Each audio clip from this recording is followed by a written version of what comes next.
ang tira-tirang pagkain na nasa basurahan na o tapunan ng mga restauran. Abay, hindi nasasayang sa isang lugar sa Tondo, Maynila. Dahil ang mga ito ang mismong inaabangan at kinokolekta ng karamihan. Sagot daw sa kanilang hapunan o tanghalian para ipangtawid gutom at maging kanilang hanap buhay. Pagpag ang tawag nila dito. Nire-recycle ang mga itinapon ng pagkain para ulamin at ibenta pa. Pero kahit nakasanayan na ng ilang taga roon, marami pa rin ang may pangamba. Legal bang ganitong kalakalan? Ligtas bang kainin ang pagpag? Kahit marami ang nakikinabang dahilan tapon ng iba pagkain sa kanya.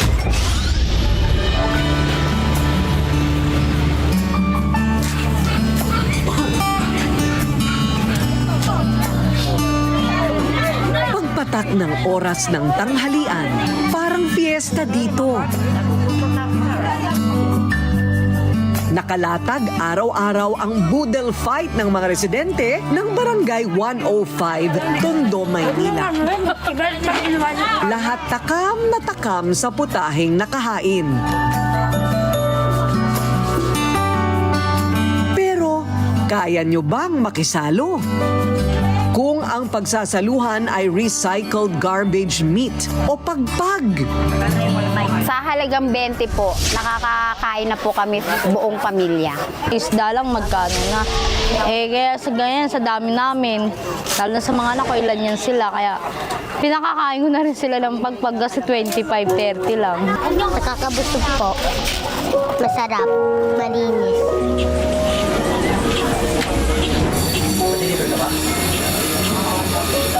Ito ang pagpag o pagkain kinuha sa mga basurahan ng mga kainan at restauran. Sa loob ng mahigit 20 taon, ito na ang naging pantawid gutom ng ilan sa mga kapuspalad at mahihirap sa kamay nilaan. Karaniwan ay manok na tira-tira at itinapon na ang kinukuha pa para gawing adobo o kaya naman muling ipiprito. Ngayon, kilalang-kilala na siya. Pero noong pa, hindi pa siya masyadong kilala kasi, kumbaga, ito lang kasi dumami talaga dito sa amin yung mga scavengers. Yun ang nagiging hanap buhay nila, lalo doon sa temporary housing. Dito sa Barangay 105 sa Tondo, Maynila ay mayroong 27,000 mga residenteng naninirahan at 10% sa kanilang populasyon dito kumakain ng pagpag para pantawid gutom. Isa si Aling Mariel, 54 anyos, aminadong kumakain ng pagpag. Ako si Maria Liz Joaquin, nakatira sa Tondo na 50 years na akong kumakain ng pagkain. Bakit ka? Sa hirap po ng buhay, yan lang nakaya kong bili sa perang pinagkakasya. Walang permanenteng trabaho. Kapag nakakuha ng labada, saka lang siya nagkakaroon ng kita. Mahirap po talaga. Minsan, hindi kami makakain sa kumpletong araw. Mahirap ang buhay. Pagpag ang inaasahan nilang pagkain sa buong araw dahil ito lang ang kaya daw ng kanilang bulsa. Kung mamalasin pangaraw na walang pambili, humihingi na lang sila ng tinapong manok at sila na ang maglilinis at magluluto. Importante, lalo na sa mahihirap na hindi kayang bumili ng ulam. Dati-dati kani-kanyang luto ng pagpag sa Tondo. Ngayon, may mga karinderya na rin na pagpag ang hinahain. At ang isa sa blockbuster ang pila para kumain ng pagpag ay dito sa tindahan ni Aling Merly. Ako po si Merly Ruta, nakatira sa Helping Complex na ang trabaho ko nagluluto ng pagpag. Tubong Jensan si Aling Merly. Ibinenta niya ang kanilang bahay at pwesto ng prutas sa probinsya para makipagsapalaran sa Maynila.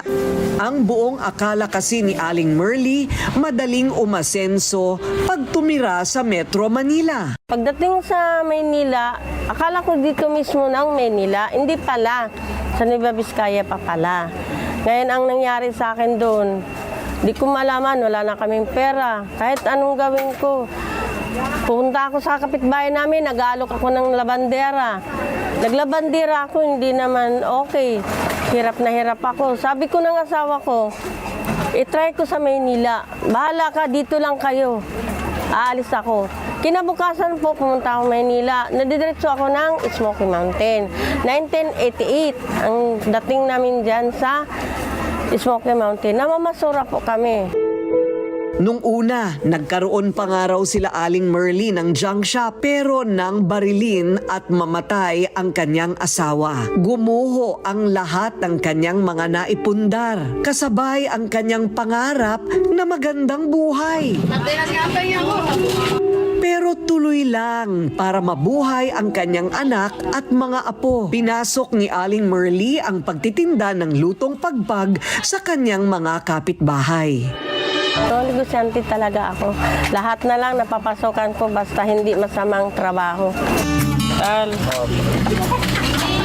Dahil sa pagpag ay muling sumigla ang kabuhayan ni Aling Merly. Nagluluto siya ng alas 6 ng umaga at mauubos naman ito bago mag alas 11. Ang kanyang kita sa halos kalahating araw na pagbebenta ng pagpag, 500 piso. Naranasan ko talaga yung pagluluto ng pagpag na okay talaga sa akin.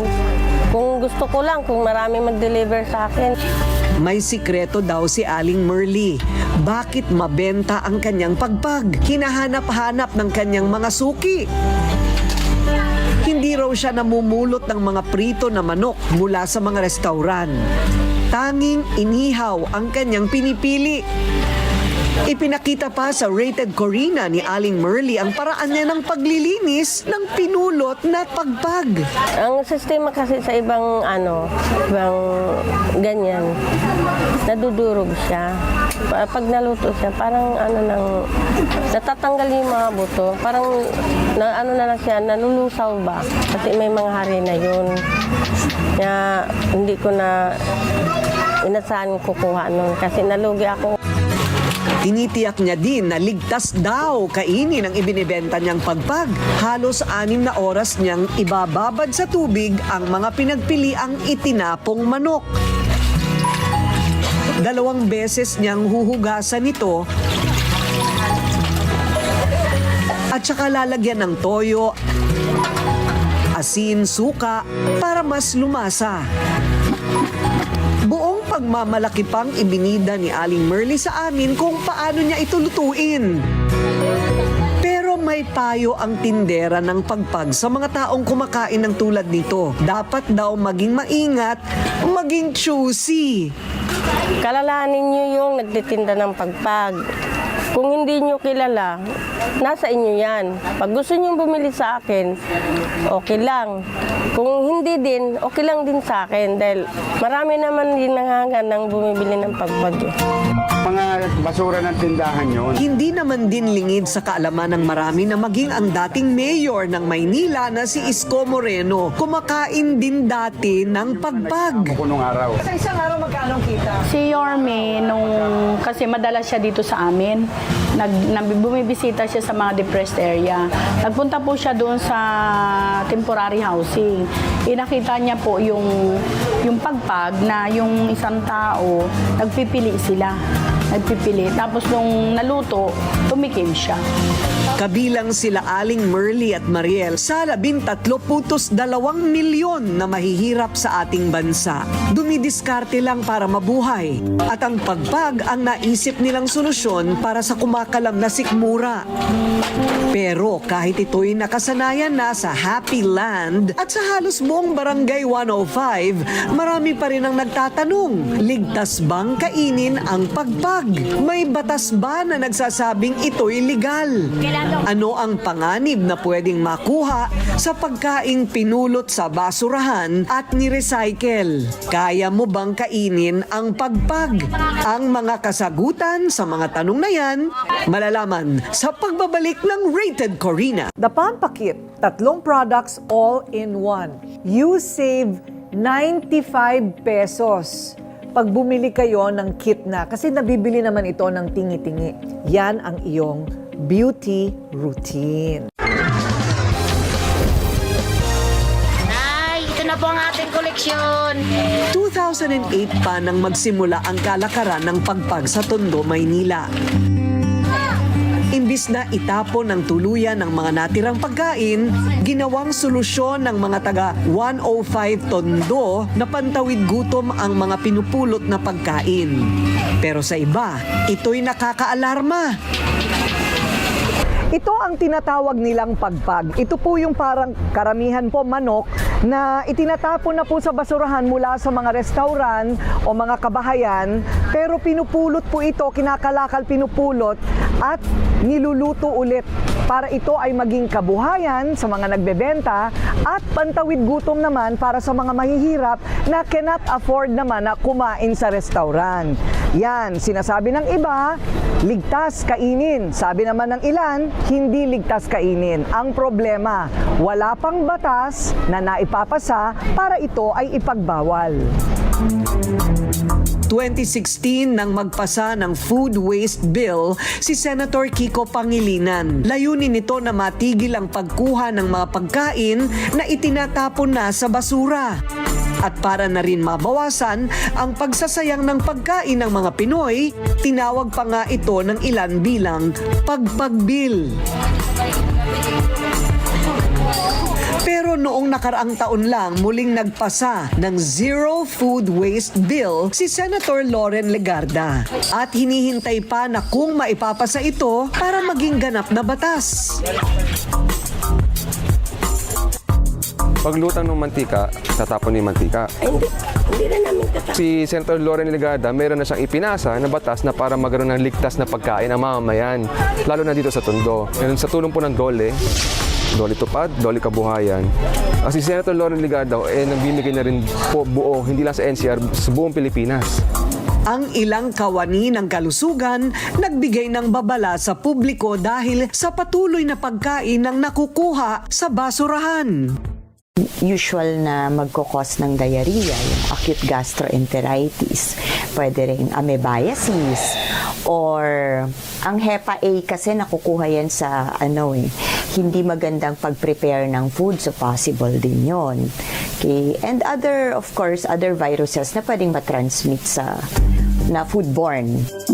Aminado ang ilang opisyal ng Barangay 105, sino ba naman ang gustong kumain ng itinapon ng iba? Pero dahil hindi pa rin nasusolusyonan ang problema sa kahirapan, patuloy daw nakakapit sa pagpag ang ilang residente dito para mabuhay at hindi magutom. Alam natin na sa kalusugan. Ikaso lang, hanap buhay po nila eh. Parang yung iba kasi doon sila kumukuha ng pambaon ng mga bata, pang araw-araw nilang mga needs. Ang panawagan naman ni Aling Merly sa pamahalaan. Gusto akong hingi ng tulong na makapuhunan ako ng medyo maganda-ganda. Dahil sa pagbag, sapat lang talaga sa amin. Dahil sa kahirapan ng buhay, dumidiskarte ang ilan. Kinakayang sikmurain na kainin ang mga tinapong pagkain dahil ang mahalaga sa kanila, maitawid ang kanilang pamilya sa matinding kagutuman.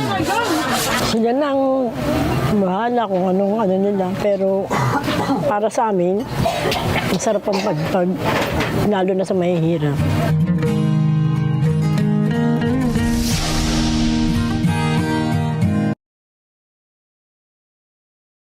In my early journalism years until now that I'm a producer, a host, a businesswoman, a mom, and many other things, I have witnessed how other brands made the consumers believe something that is not achievable Believe me, I tried it myself. I've seen disappointments, I've seen complaints, I've seen how so many of these false promises ruined people's lives. Skin Pro is different because it only uses honest formulations, real active ingredients, the right dosage, no more, no less. That's why we call this soap a soap with integrity. Honest results from kojic, papain, glutathione, and Himalayan pink salt, all in one beauty bar. Triple or even quadruple whitening and brightening,